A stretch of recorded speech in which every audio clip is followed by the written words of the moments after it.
Hi everyone, I'm Doug Alsdorf. In this short presentation, let's talk about the fundamentals of loans. Let's have a little introduction to them. And after watching this video, please have a look at the videos and the PDFs from Chapter 5. They go into a lot more detail than what we'll cover in this 5 to 7 minute video here.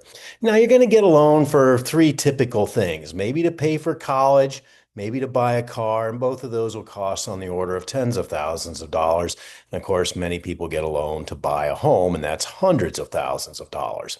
There are four loan parameters for any kind of loan that most of us get, which is an amortized loan. There's four basic inputs that control the costs that you will pay: the value of the purchase, the down payment, the interest rate, and the number of years to repay the loan. Well, the value of the purchase, like the value of your college education, the university usually sets the cost for tuition, so you really don't control that. But do you really have to go to the super expensive college for your first couple of years? Maybe you can go to a community college and pay thousands of dollars less. I think that's important. Down payment, you sort of control this. You can have a conversation with the bank about how much you can down payment percentage. We'll have a look at that in the upcoming spreadsheet. Interest rates are controlled by the Fed, bank, amongst other things. And so you really don't control the interest rate that you're going to get on your loan, but your credit rating is important. And so your credit rating, for example, if you are always paying off your utility bills and really always paying off that credit card every month, then you're going to have a higher credit rating and therefore qualify for lower interest rates. And that's on you. And I hope you really work hard at keeping that credit rating high to get lower interest rates. Number of years to repay the loan, you kind of control this. You can tell the bank, well, I would like to have a 5 year loan for a car, or maybe a 7 year loan for a car. So you can have a conversation with the bank about that. Maybe you take out a 30 year loan for a house, but you begin to pay off more than what the monthly payment is, and therefore you pay it off sooner.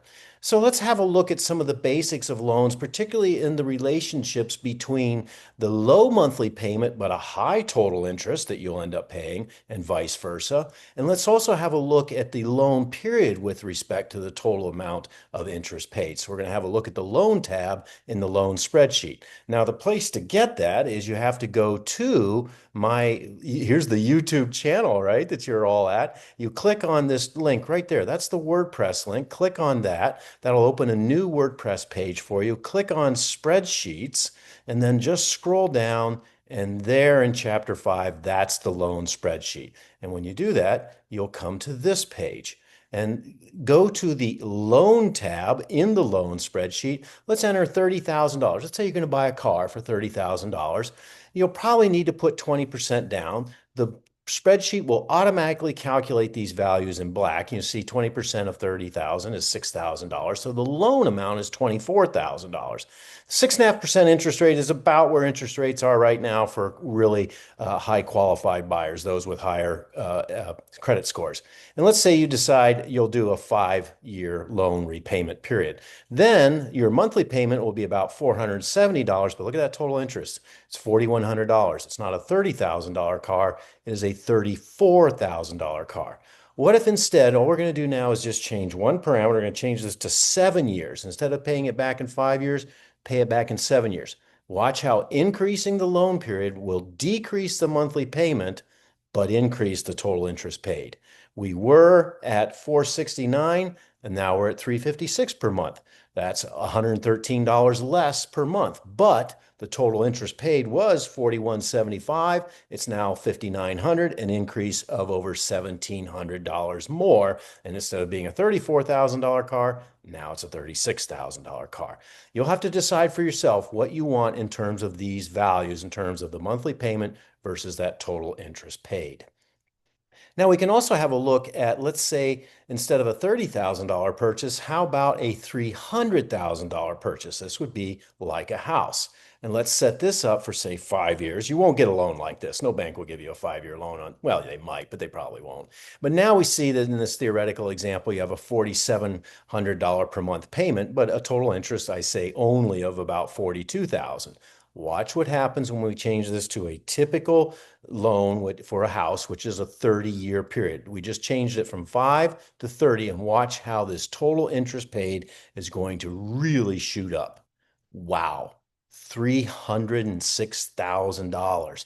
The monthly payment is still substantial at $1,500, considerably less than the 4,000 or so number it was, but $306,000. It's not a $300,000 house, it's a $606,000 house. This is why loans are so expensive. It's that total interest paid. Now, in the spreadsheet on this tab, just scroll over here to the right and a plot is going to suddenly show up. The Excel takes a little moment for it to show up. This is that total interest paid summed month after month along that red line right through there. Halfway through, 5, 10, 15 years into the 30-year loan, halfway through, we read up and we see that we've paid off about $210,000, $208,000 of the $306,000. We've paid 2/3 of the interest at the halfway point. That means the banks get paid up front. If you try to say pay off your loan and it's later in the loan period, let's say in the last 5 years or so, you're really not gaining that much because you've already paid off the majority of the interest. If you pay off the loan way down here earlier in the loan, you're avoiding all this extra interest that you would have paid. So it really is advantageous to pay off loans early. I hope this is helpful. Have a look at the spreadsheets and videos for Chapter 5.